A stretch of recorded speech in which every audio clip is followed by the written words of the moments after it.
Madalena Sem Filtro, capítulo 5. Nosso primeiro encontro. Gosto de me lembrar do som das águas do Rio Jordão quando batiam nas pedras e molhavam os cabelos do Batista. O conheci antes mesmo de ser apresentada ao nosso mestre, e sempre achei aquele lugar um dos mais bonitos do mundo. Antes do mestre, eu não era mulher de sair viajando. Nunca fui à Mesopotâmia, e por isso nunca tive a chance de conhecer o rio Eufrates, nem o Tigre. Não sei bem como era o Éden dos antigos. O que sei é que o nosso paraíso terreno era ali onde o Jordão se aproximava do Mar Morto, perto da fortaleza dos essênios, onde João nos batizou a todos e nos ensinou muita coisa importante. E foi ali, naquelas águas santas, que o nosso mestre muito amado foi batizado pelo grande Batista. Dali, da beira do Jordão, começou sua caminhada. Foi no dia em que sentiu a presença do Espírito Santo e percebeu que estava pronto para começar a pregar para o povo.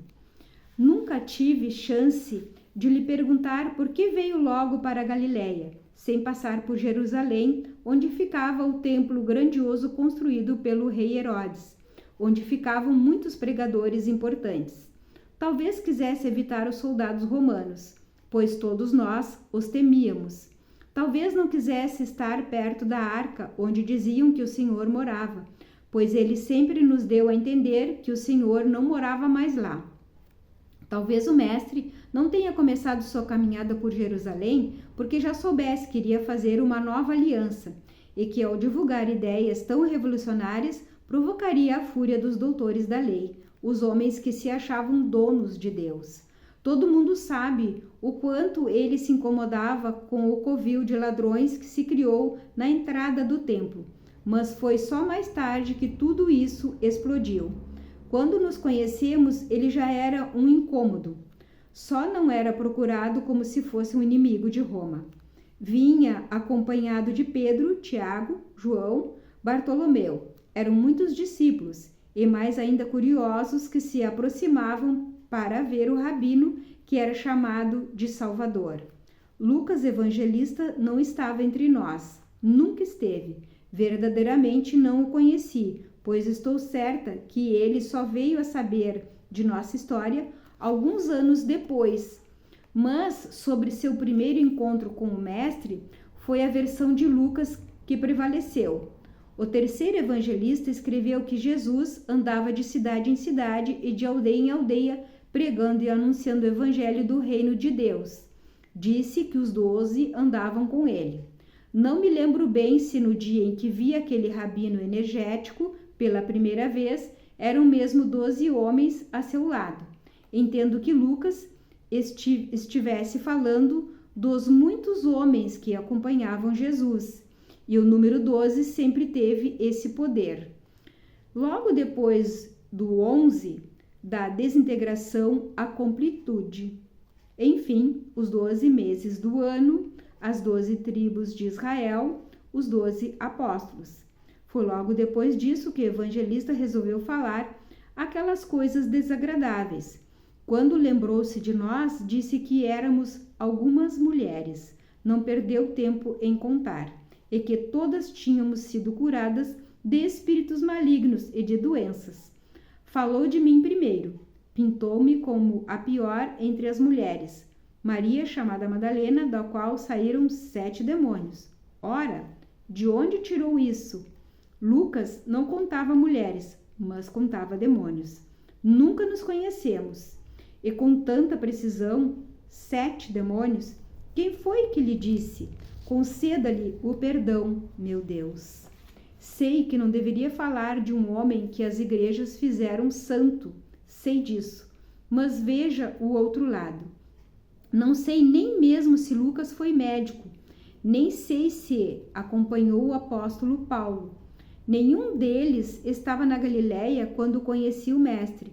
Só posso pensar que Lucas era um homem de seu tempo e que, como Pedro, não achava que as mulheres merecessem nada além de um 13º lugar.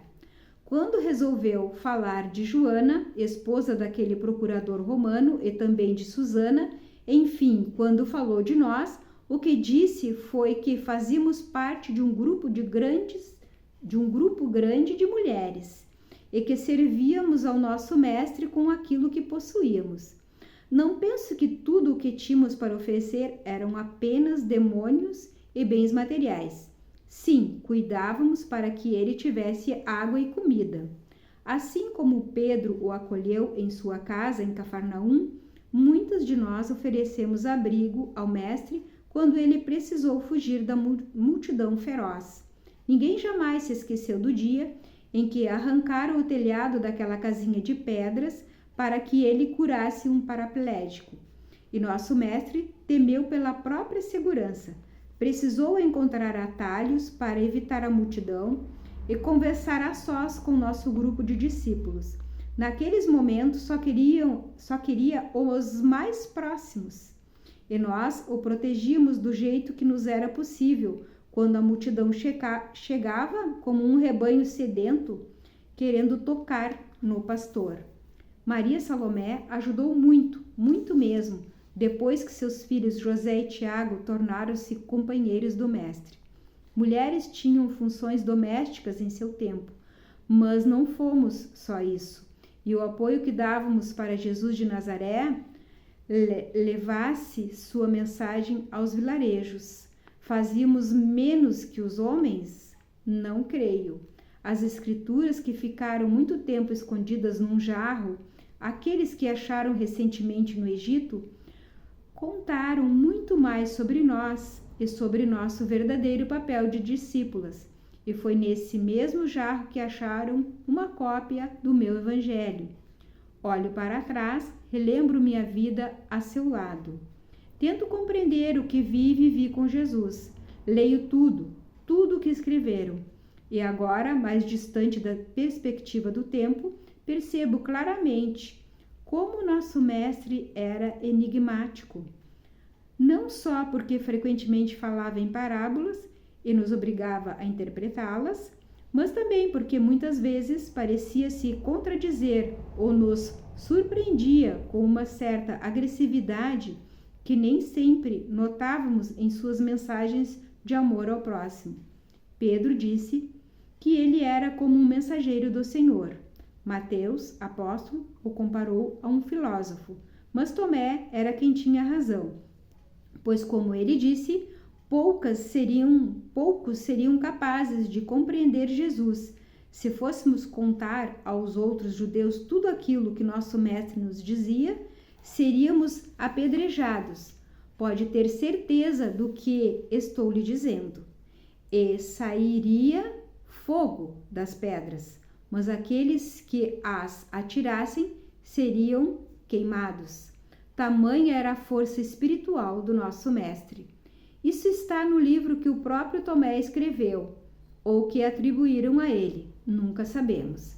Em seu evangelho, Tomé contou que estava relatando as palavras exatas do mestre.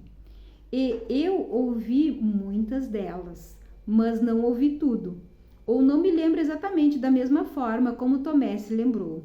Mas, de novo, para entender o Salvador, muito mais do que absorver literalmente as palavras que ele dizia, era preciso que nos esforçássemos para compreender seus enigmas.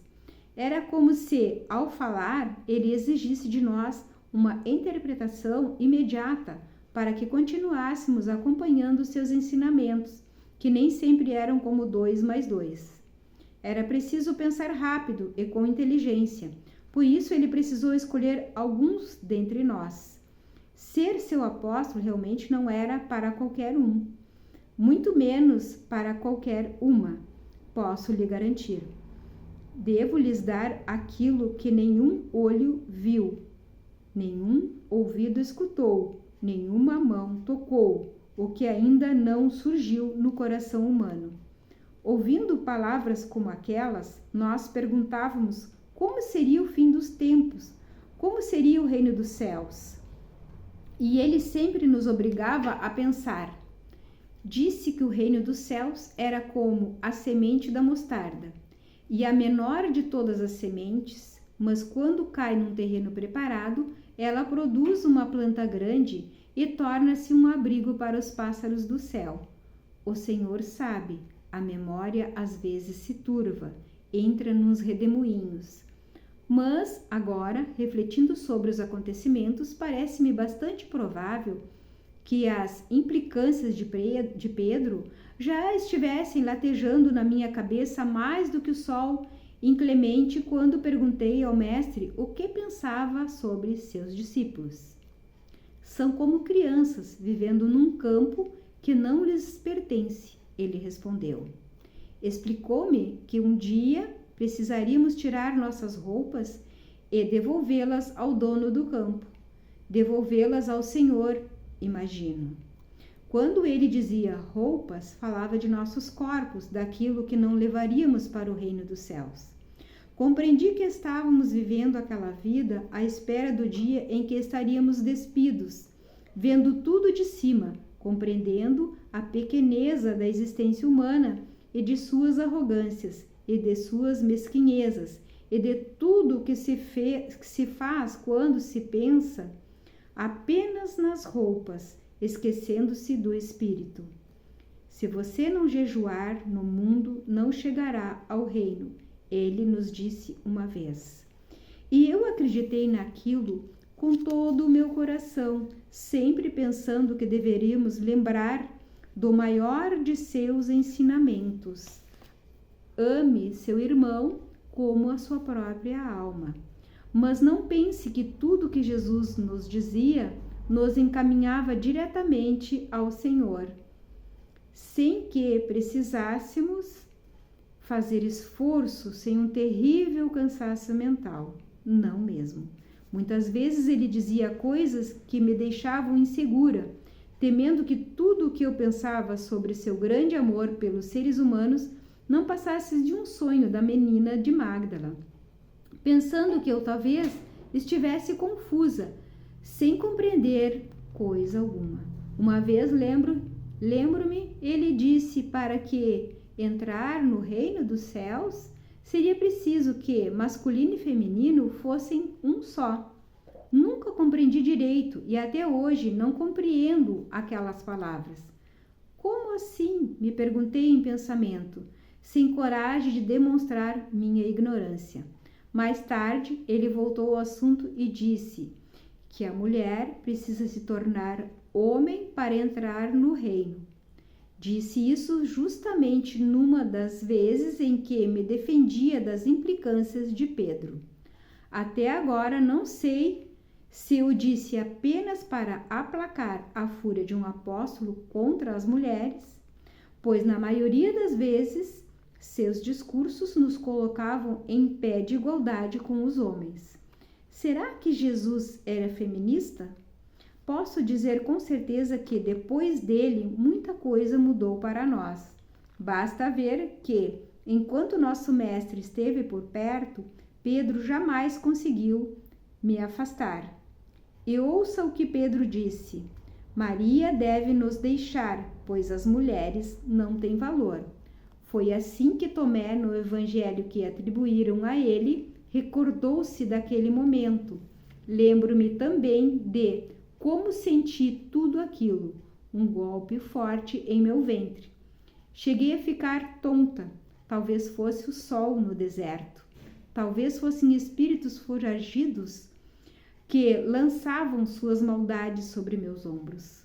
Talvez houvesse mesmo um inferno com almas que ardiam debaixo de nós e nos alvejavam. E jamais me esqueci da resposta enigmática que o querido mestre deu a Pedro. Veja, eu devo guiá-la para que ela se faça masculina, para que também ela se torne um espírito vivo que se pareça ao de vocês, homens. Ainda tenha me defendido, não posso ver naquelas palavras uma defesa das mulheres. Quero acreditar que, se fosse hoje, Jesus usaria outras palavras e não precisaria dizer essa coisa de masculino e feminino para ensinar que uma mulher era igual aos homens perante os olhos do Senhor. O tempo é o Senhor da razão. Eu sei disso, e só o Senhor sabe a razão das coisas.